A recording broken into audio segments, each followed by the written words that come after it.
So we're standing here in my living room in Tokyo, Japan, and I'm going to show everybody just how amazing Bitcoin is by sending 100 euros worth of Bitcoin as of today's value through my TV, onto the camera, onto the TV in the Netherlands, and anybody with their Bitcoin wallet ready that scans what they're going to see on the screen in a moment will be able to claim the 100 euros worth of Bitcoins. And there's nothing that anybody can do to stop it or to freeze your account or block it or control it in any way.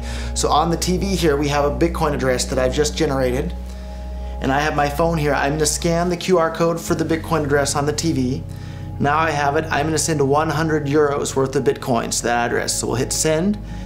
And anybody can monitor on blockchain.info the balance of this address. There it is, 100 euros worth of Bitcoins just arrived at this address. So total received 100 euros, final balance 100 euros.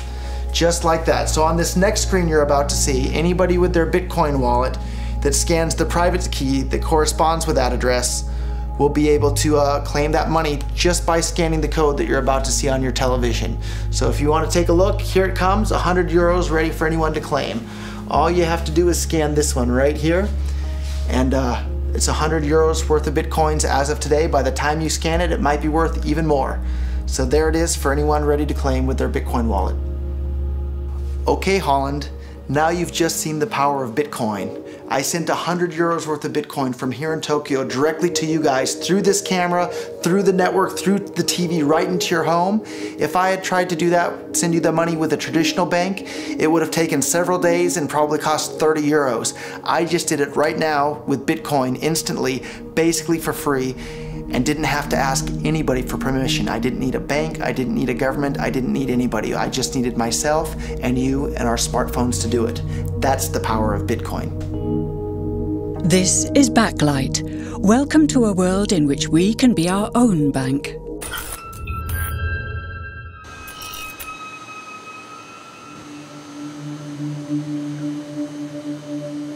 We take it for granted that money creation is controlled by governments and banks. But there's a community of people who don't see this as a given and who get quite worked up about it. Wall Street is fraud, America is fraud, the world is fraud, banks are fraud, central banks are fraud. We live in an era of fraud. It's all based on fraud, and they get a percentage of the fraud. That's the business model.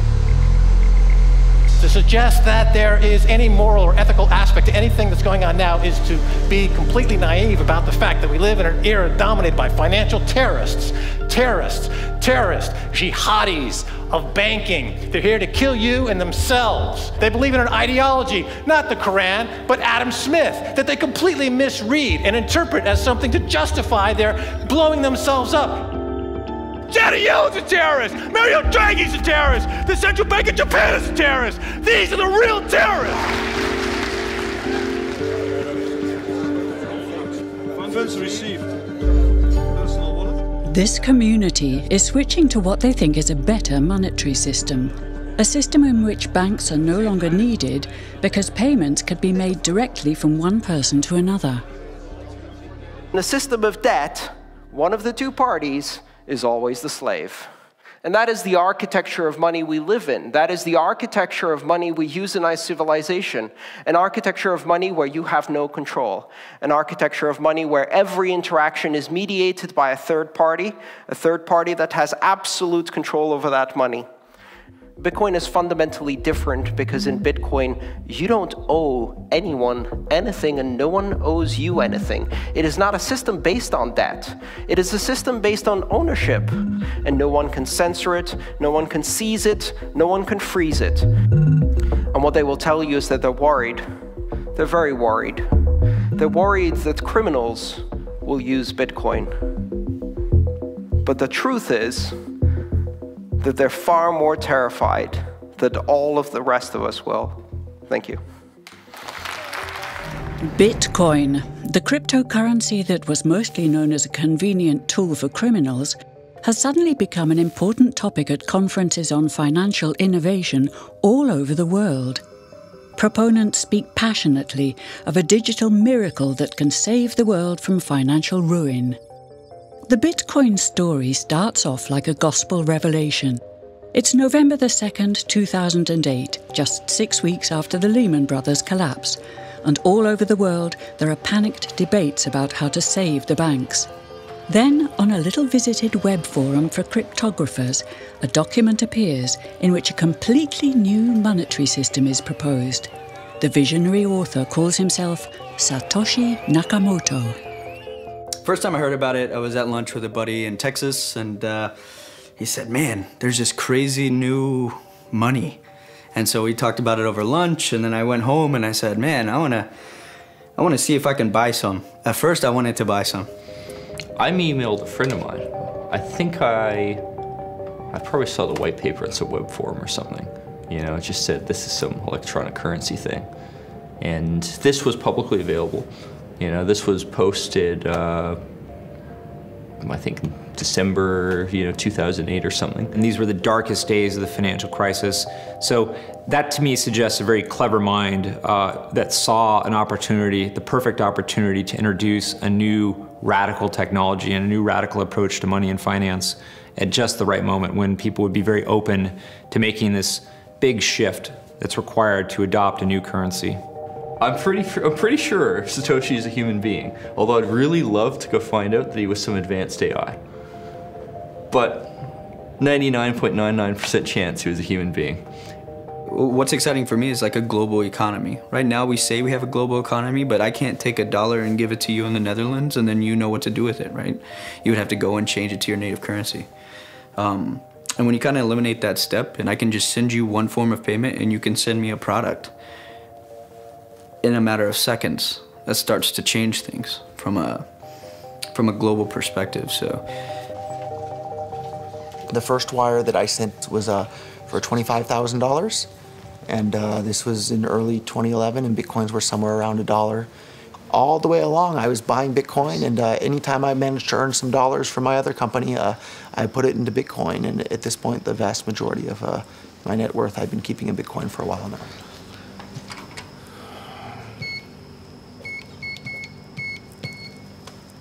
I'm glad you didn't get the parking pin.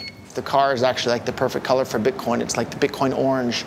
So we wanted to order some like Bitcoin decals and put like Bitcoin logos around the car and then drive it around Tokyo to help advertise Bitcoin. But still never got around to doing that, maybe someday.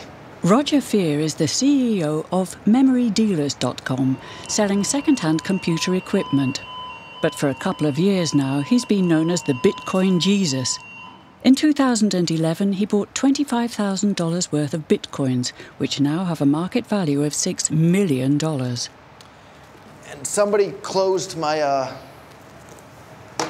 I usually leave the trunk, the hood open a little bit so that I can reconnect the battery, but I don't know how it got closed between now and the last time I was here, so we'll have to...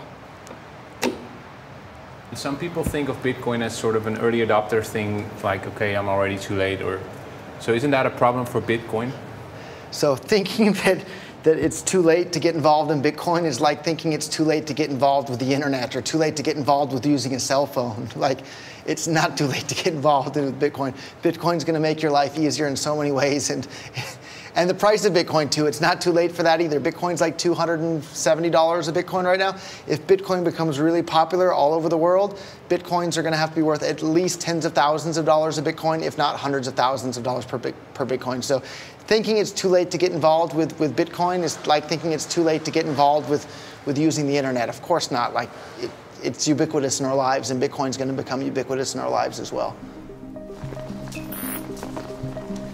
Perfect money should have a limited supply. That's one of the most important things. It needs to have a limited supply.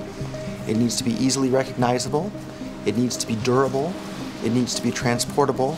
Bitcoin has all of those things better than any other form of money the world has ever seen. And that's why when I noticed Bitcoin for the first time, I realized that it's so incredibly useful as money that people are going to start using it more and more. Roger lives and works in Tokyo.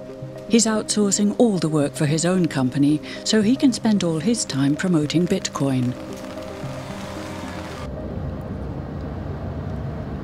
So it's a pretty exciting time for Bitcoin right now with all the stuff going on in Greek. I mean, Bitcoin's up about $10 since yesterday, just since all the news on the Greek referendum vote, and just every day in Bitcoin is so exciting. So, and you can see, lots of trading and everything just in the last 24 hours there. I paid to put up a billboard in the heart of Silicon Valley right next to one of the busiest expressways.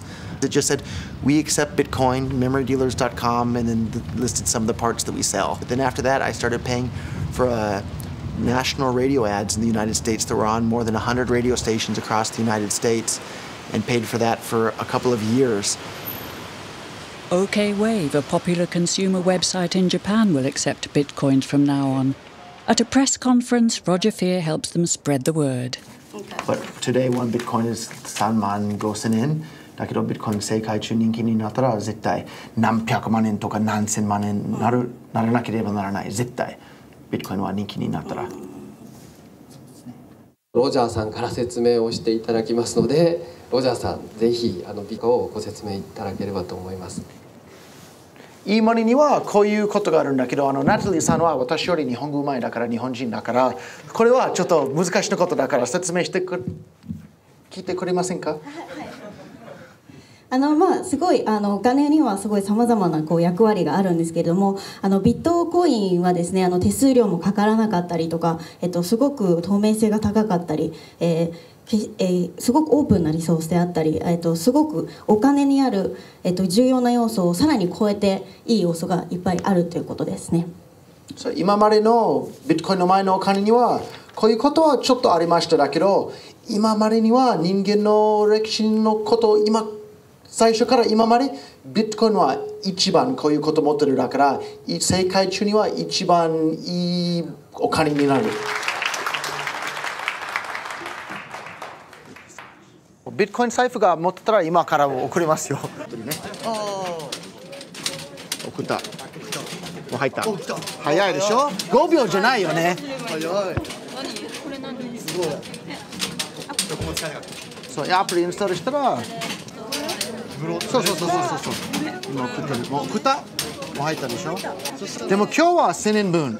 ビットコイン本当に世界中人気になったら100万円になるの可能性は全然あります。Roger, are you giving bitcoins away? I'm giving every single person here 1,000 yen worth of bitcoins, which is like $8 and something cents. So, 今もう入った。それリフレッシュバットもう入った。OK. I've given away thousands of whole Bitcoins to just various people on Facebook that would post their Bitcoin address. And this was back when Bitcoins were a couple of dollars each, so I'm sure those people are pretty happy at this point. How could this digital coin invented by this Satoshi Nakamoto become hundreds of times more valuable than the dollar? And why do enthusiasts like Roger Ver want the world to switch to Bitcoins? To understand this, we need to look at how new Bitcoins are created, a complex process called mining. Promotional videos make it look as if everyone can just mine Bitcoins. Millions of people all over the world earn real crypto money daily. It's quite simple. Just download the special software, connect to the web, and wait for your profits to roll in. For mining, you don't need any special knowledge. You can mine at home, at work, or at a cafe, anywhere there's access to the internet. In fact, lots of people have already received a good income from mining. It's interesting, but does it get us? Does it get you out of the bed in the morning? No, it doesn't. I get it. Huh? Does it get you out of the bed in the morning? No, it doesn't. I get it. Marshall Long was one of the world's first Bitcoin miners. Now he's the CEO of Final Hash, a company that professionally mines Bitcoins. Okay, well that's fine. We can talk about it more in Chicago. That's fine.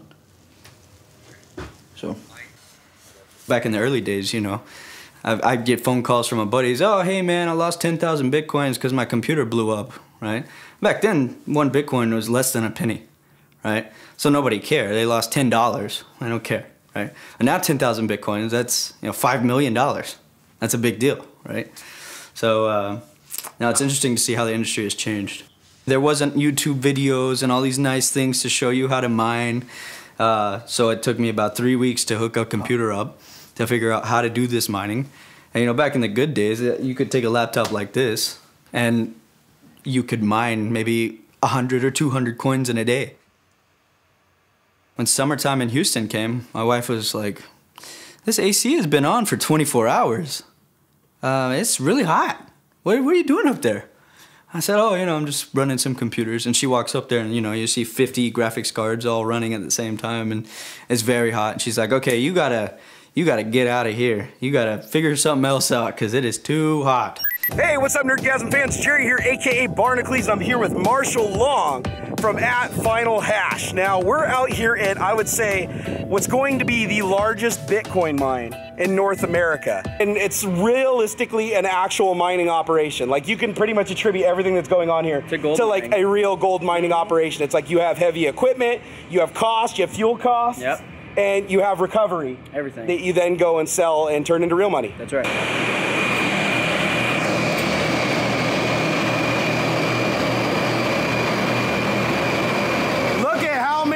Machines are in here. You got S4s, S5s, everything. Actually, this looks like it's mostly S4s, huh? Mostly S4s in here. This is literally the loudest place ever. It's like being in a wind tunnel. You got air blowing through the top.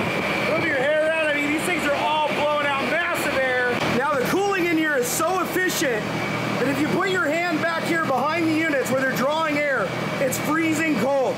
It is nice, ice cold air coming in here.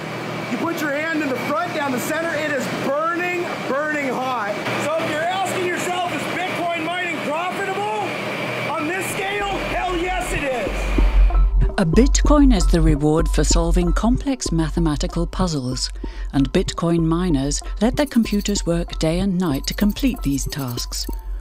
All the Bitcoin users in the world are connected, and together they constitute a network that processes and checks all Bitcoin transactions in a public ledger called the blockchain, and Satoshi Nakamoto designed it in such a way that users can create a free and anonymous Bitcoin account number, a so-called wallet.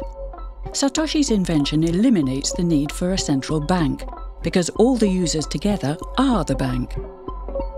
But early Bitcoin users had no idea how big Bitcoin and the blockchain would become. I think sometime in spring of 2010, I could be wrong on the exact dates, but basically someone put out a request saying, hey, I'd like to buy something with Bitcoin. Will anyone buy me a pizza?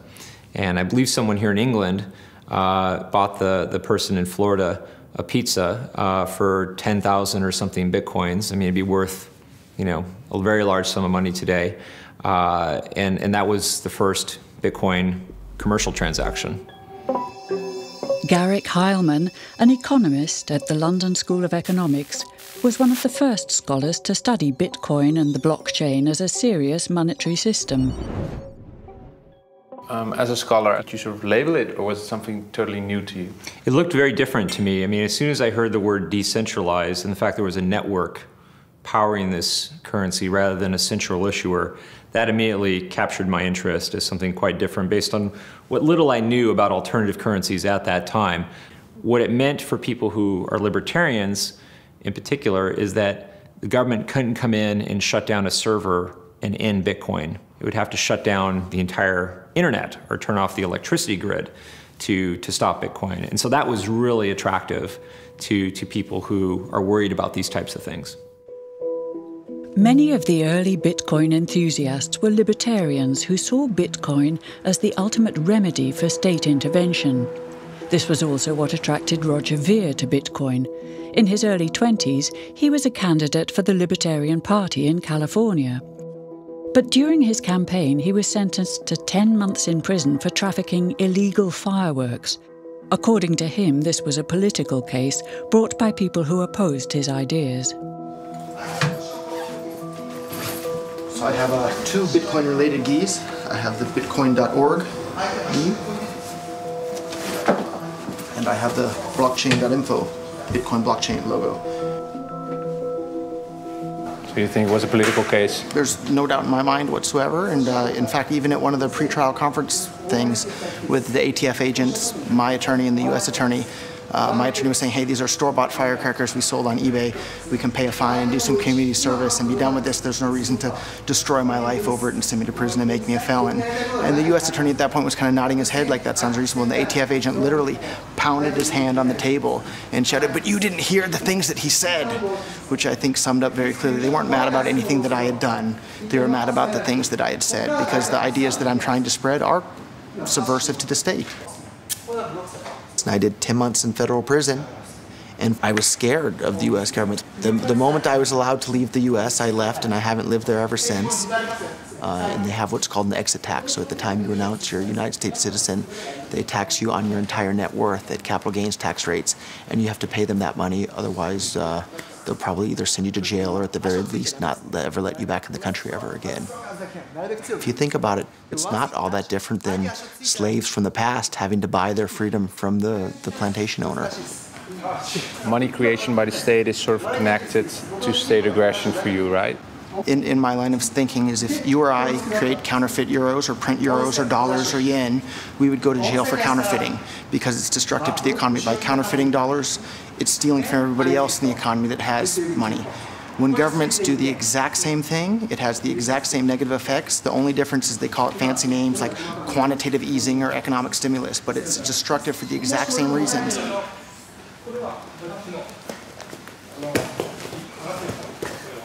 My hobby growing up and in high school and since has been studying economics. And the more you study economics, the more you realize that all these government interventions in the economy prevent the world from becoming as wealthy and prosperous as it otherwise would become.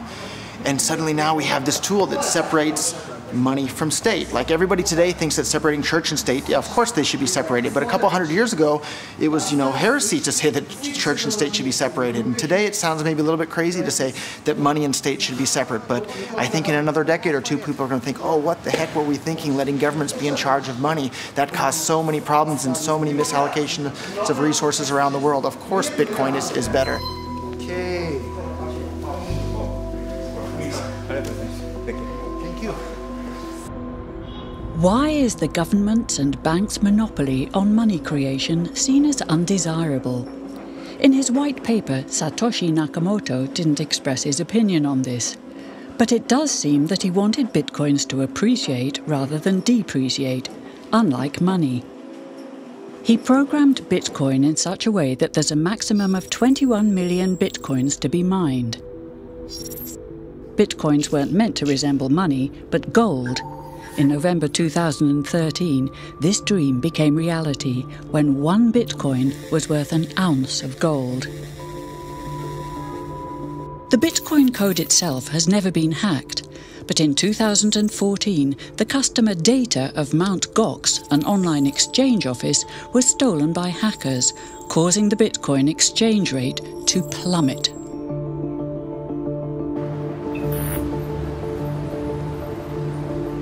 At the Financial Times in London, journalist Isabella Kaminska has been critically following the Bitcoin exchange rate and community since the very beginning.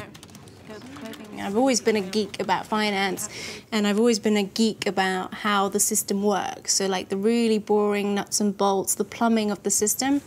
And I think in 2008, it was the first time we all really thought, actually, not only is this system as we know it possibly crumbling, there might be opportunities for new systems to come up as a result of it. Yeah, exactly. Yeah. Well, yeah, so I guess I started writing about it again around here, 2012. And then we had the first little rally. And then this is also this is very reminiscent to the classic bubble I know that you chart. guys want to change the next. So you see, this is the famous bubble chart, which has takeoff, first sell-off, bear traps. That's the first little micro, mini dump. Then you go to the new total bubble, then it crashes. And there's a bit of like a return. People think maybe it's going to come back, and then it crashes again, and then it gets back to a more realistic trajectory, and you'll see that really is very reminiscent to what we've seen here. What everyone is really wondering is, will we see a consolidation of this price, or will it recover somewhat, or will it go completely to zero? What do you think? I think what's best for Bitcoin is actually if it just stays stable. So everybody agrees volatility is currently the biggest enemy of Bitcoin. Satoshi's dream, what would that be? The paper doesn't really say what his big dream was. He just wanted an efficient mechanism that was cheap. But in terms of what I think people have projected his vision as being is this world where we are all our own bank. We don't have to depend on any intermediary, and banks are gone. In the current economy, because of the way our system is structured, if I decide to hoard my dollars, I'm usually hoarding them in an institution that is using them as a means of capital raising, and they will be lending them out. So my money, even though I'm saving, that saving is going into an investment somewhere else, being done by a bank, etc., and it's helping to grow the economy. So my saving doesn't disadvantage the economy. But in Bitcoin, there isn't that opportunity. So a hoarded Bitcoin is a hoarded Bitcoin. It's totally idle. It has no interest, it has no yield. It is simply sitting there doing nothing, and yet the person who holds on to it thinks they have a right to future income flow as if they had been investing. When the line was flat, people like massively bought in or mined Bitcoins, and they are now like multi-millionaire billionaires. They're the new 1%. They're the 1% of the Bitcoin economy, which again goes against the whole democratization side of the argument, because really you're not democratizing the economy. You're just transferring the power from the existing elite to a new elite. The fact that a few early Bitcoin miners and investors are now multi-millionaires is reminiscent of the current banking system, in which bankers are accused of personal enrichment.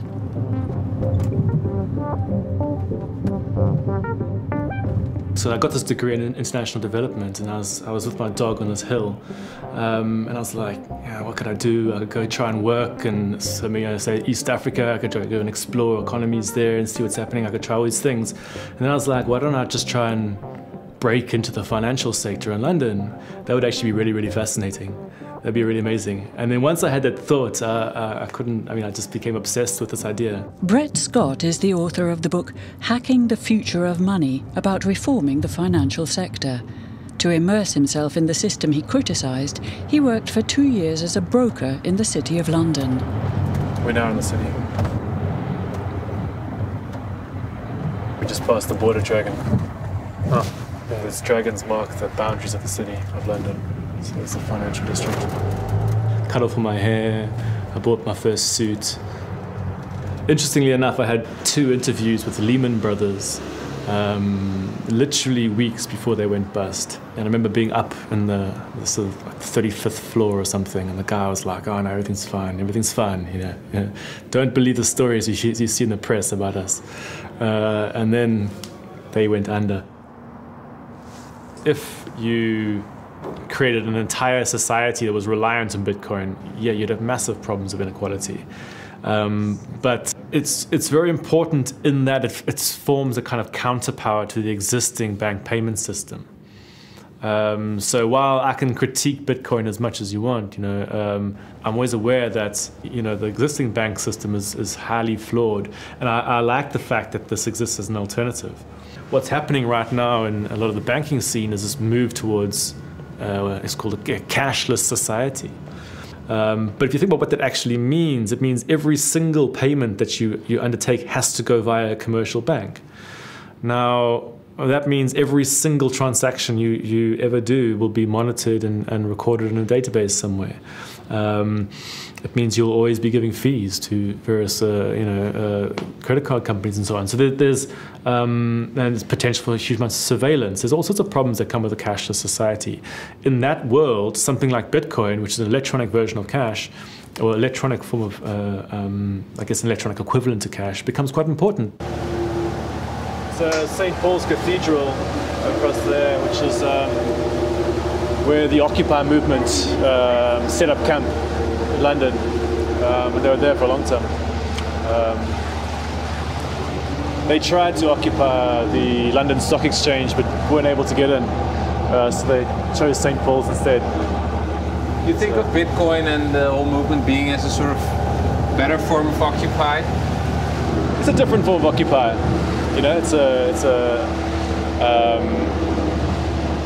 Maybe it's a follow-on from the Occupy movement in some ways. Bitcoin, as a form of protest against the current banking system, is propagated in the Netherlands by 3 Bitcoin enthusiasts who have created an app called BitKassa and who are now trying to convince all retailers in Arnhem to accept bitcoins. Als ik nu mensen spreek over hoe bitcoin werkt, dan kijken ze in eerste instantie soms vreemd op van, goh, werkt dat zo en wat bijzonder en apart. Maar diezelfde mensen weten ook helemaal niks van hoe het huidige systeem eigenlijk in elkaar steekt. En dat is echt ook bijna niet te geloven eigenlijk. Nee. Hoe dat mensen willen het ook. Je merkt vaak dat het stuit op weerstand of gewoon ontkennen. Van het kan niet dat daar een klein clubje bedrijven is die al het geld maken. En dat wij niet alleen als individuen, maar ook als bedrijf en zelfs als overheid, dat bij die banken moeten lenen. Terwijl die banken dat letterlijk uit het niets maken.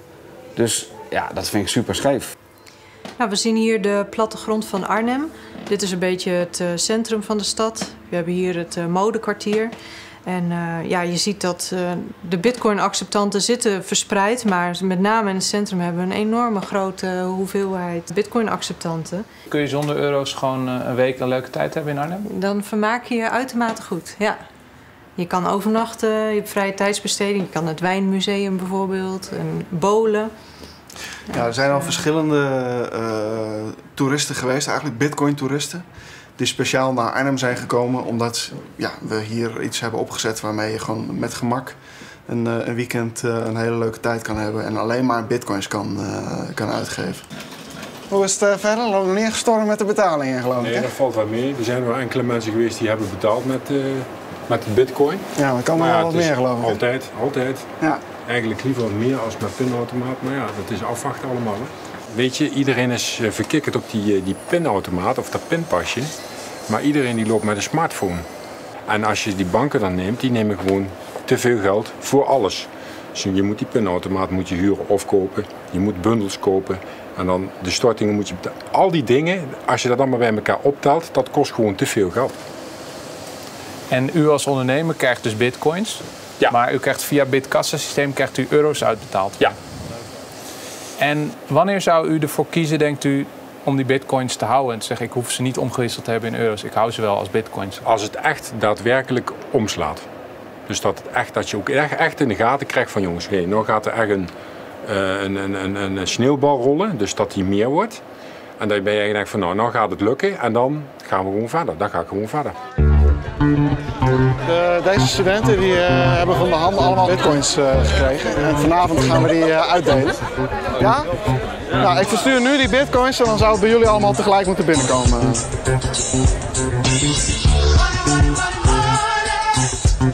Is nu onderweg.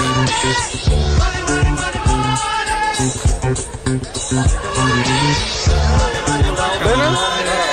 12,79. En wat is het verschil volgens jullie met de euro? Dat hij veel meer heen en weer gaat. Ja. Je weet eigenlijk niet echt wat je hebt in principe. Zoals nu hadden we 12,69 en nu hebben we weer 12,72. Beside the ease of use, the Arnhem students have also noticed a less pleasant quality to bitcoins: the fluctuating exchange rate compared to other currencies, which could make a beer a couple of cents cheaper or more expensive between ordering and serving. So Bitcoin, in my definition, is not money. The key to something being money, in my opinion, is that it's a widely used unit of account, meaning that goods and services are priced in it. So when you go to the coffee shop, you see something priced in Bitcoin. That's not true. There are coffee shops where there are prices in Bitcoin, but that price is changing constantly based on the currency it's linked to. So the pound, for example, here in England lost 20% of its value recently, but the price of coffee didn't change. It was still 99p. That's what it means to be a unit of account, and Bitcoin is not that. The price adjusts based on its exchange rate continuously. Do you see Bitcoin as a form of money or as digital gold? So I see gold as money, and I see Bitcoin as having all the same properties of gold, with one property that, actually a couple properties that are even better. So gold is kind of hard to divide. Bitcoin divides down to 8 decimal points instantly, super easily. Gold is really, really difficult to transport. If I want to transport gold from here to Moscow, it'll cost a bunch of money to do that, and it's dangerous, and you have to have armed guards and who knows what. With Bitcoin, I can send Bitcoin from here to Moscow or to Holland instantly, just like that, basically for free. I don't have to pay for a bunch of armed guards. It just happens almost like magic. If you ever ask somebody why they think gold's valuable, they can't ever really tell you. They always give you these like weird stories around, oh, it's like a precious metal, isn't it? It's pretty. While we think it has all this intrinsic value, this intrinsic value of gold has been largely constructed in people's heads, often by actually like association with power, association with religious figures. Bitcoin has potential for similar types of construction. You could create this sense of this almost like a commodity-like token that has no immediate sort of value to it, but can be imbued with value.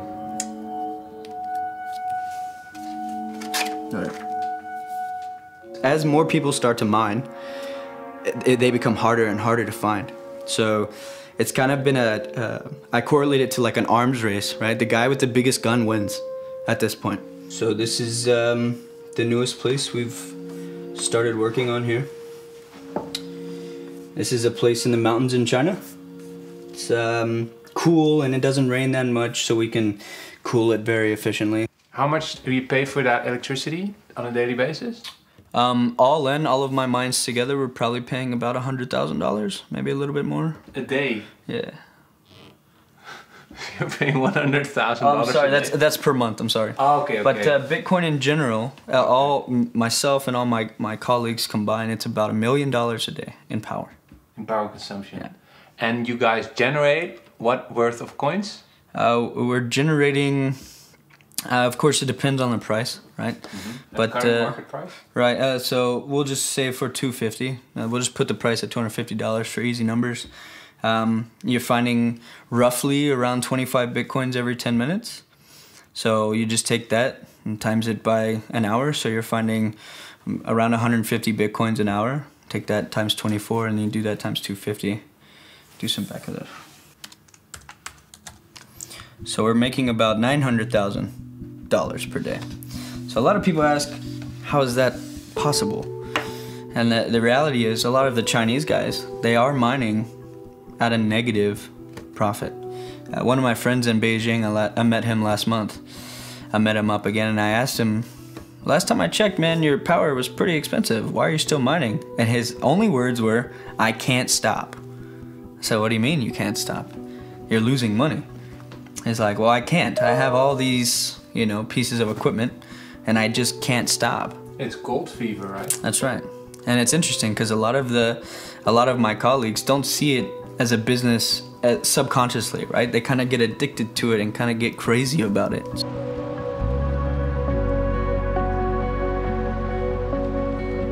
好，现在看到的就是我们那个长城镇的机房，这是我们大连的1号机房。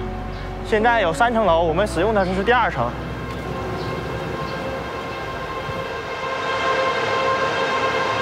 我们每天的产币量，像这种规模的产币量，大概是在20到25个币之间，大概有3000台左右。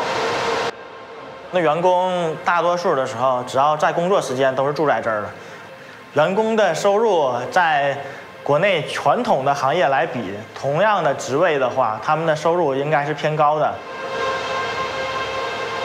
这是我们员工的休息的地方，员工的生活很简单。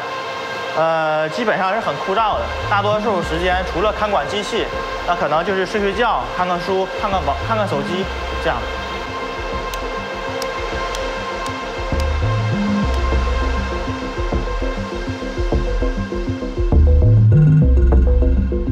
So what was supposed to be a very democratic system has ended up concentrating in exactly the same way that we have seen the banks concentrate their business. So now you have most of the miners are based in China, or most of the miners are huge server farms that, the average person can't be a miner anymore in Bitcoin. It's far, the barriers to entry are now really, really quite expensive. You have to invest in at least, you have thousands of dollars of equipment if you want to be a miner. And a lot of people who got into the first year of Bitcoin actually had mental breakdowns. It was so beautiful. It was like you're seeing, you know, some of the most remarkable art ever for the first time. One of the qualities that I don't like about the community is that it's extremely absolutist, it's very politically led, and it assumes that its political ideology is the correct one, and it kind of thrusts its political ideology on everybody else. So I always say, you know, I don't want political ideology when I'm paying for my coffee. I just want a payment network that works and that allows me to benefit from smooth transaction. Lots of paper money. So this is a receipt, and this is my public address and private key. You got it covered for us, so we cannot film it. That's right. Bitcoin. Over the past 2 years, new members are increasingly joining the Bitcoin community, not for ideological reasons, but for practical ones. In Kiev, there are some protests happening. So people started using social media to share their QR code. Within a matter of days, they automatically had $15,000 in their wallets from sympathizers to the protests. That money was transferred from around the world. It's an incredibly powerful example, because today I spent 7 years in Nicaragua, and today I still cannot use PayPal to transfer money to my friends in Nicaragua. Whether or not Bitcoin will be worth millions isn't the main question for many computer scientists, investors, and hackers. To them, Satoshi Nakamoto's real invention is the blockchain technology, a global open ledger which can be used to share much more than just money. You may think that Bitcoin is just another way to pay for a cup of coffee, but it's not. Bitcoin is just the denomination used to pay the toll to put stuff on this global ledger. Now, if you think about it, timestamp recordings of deaths, births, property, transactions, votes, this is the entire fabric of our civilization, which makes the blockchain one of the most profound human innovations of our time, because having a massive global ledger as a public utility can completely reorganize the way that we run our societies. Fundamentally, blockchain is a database sort of mechanism, and it's a standard, it's a protocol. And one of the problems we have in an increasingly globalized system is that everyone is operating their systems on their own local standards. And getting people to do everything in a uniform way that benefits all of us, like, you know, bringing in the metric system, that is really, really hard. Blockchain offers an opportunity to start this new, exciting technological industry from a standard that is globalized and potentially uniform. So I see the potential that way. The decentralized blockchain makes it possible to share data publicly without a single party controlling the system. In the blockchain, all participants in the network are equal.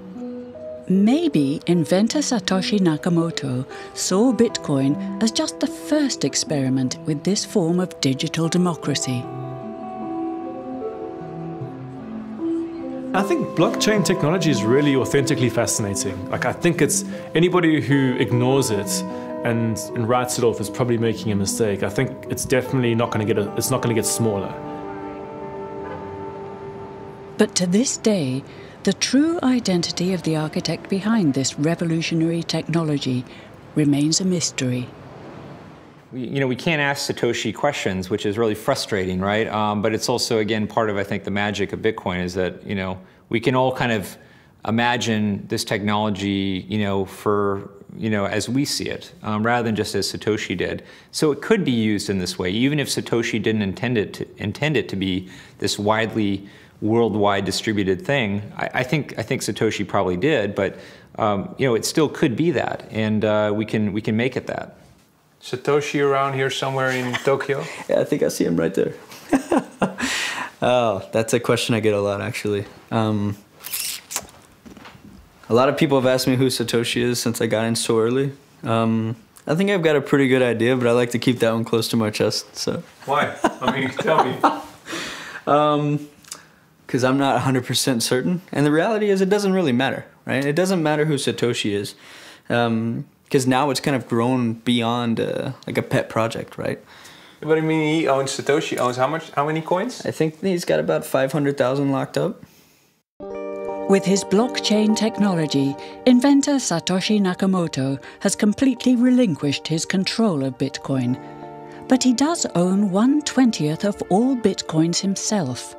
So if one day Bitcoin does become widely accepted as a currency, he will be one of the richest people on Earth. People might find that scary, a new currency or a system based on an inventor who owns already, well, 1/20th of all the currency he invented. Yeah. Isn't that a problem? Satoshi invented one of the most important inventions in the entire history of humankind that's going to improve the lives of everybody on the planet for the better. If he had half of all the Bitcoins, he would still deserve it. Who do you think Satoshi is?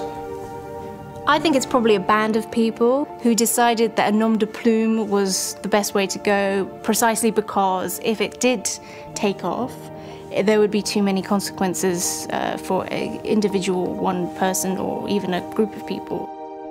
And from my perspective, you never make a move of this sort without a myth. You need a sort of foundation myth. Every good sort of system of power has a foundation myth, and it's always best if the leader is either anonymous or aloof or in some way distant from the public, because you have to create a sort of mythology around him. And because Satoshi, nobody knows who he is. If we knew who he was, it would almost ruin the whole thing for everybody, I think. Why did he disappear, you think? He undermined the ability of every single government on the entire planet to control the money supply, and that's how every single government in the world is controlling their citizens and their economies today. And he just basically, knocked their feet right out from under them with the invention of Bitcoin. And I'm sure that's going to make a lot of people who want to control other people by force really, really upset. So yeah, I think it's really, really smart for him to have disappeared. And for me, it probably would have been smarter for me to keep quiet too, but Bitcoin's too exciting for me to stay quiet about. I think a lot of people are underestimating the way in which Bitcoin and the blockchain are going to change the power structures in society in general. I mean, I grew up in the US, and I see all these people like, yeah, nuke everybody in the Middle East and kill them all. And then they have the former Secretary of State Madeleine Albright on 60 Minutes, one of the most popular news shows in the US, and they asked her, they said, like, there's reports that more than 500,000 Iraqi children have died as a direct result of US sanctions. And she looks back at her with a straight face and she goes, it was a really tough decision, but I think that it was worth it. Worth murdering 500,000 kids because of what the government did? And I apologize for crying, but it just disgusts me from my core when I see government people murdering people around the world. It's not just theoretical, these are real people with real lives. And it's real people, and Bitcoin has the power to undermine everything they're doing to people around the world. And I'm sorry for shouting, but it just disgusts me what these people in government do. And they do it through central banking and through the control of the money supply, and Bitcoin takes that away from them.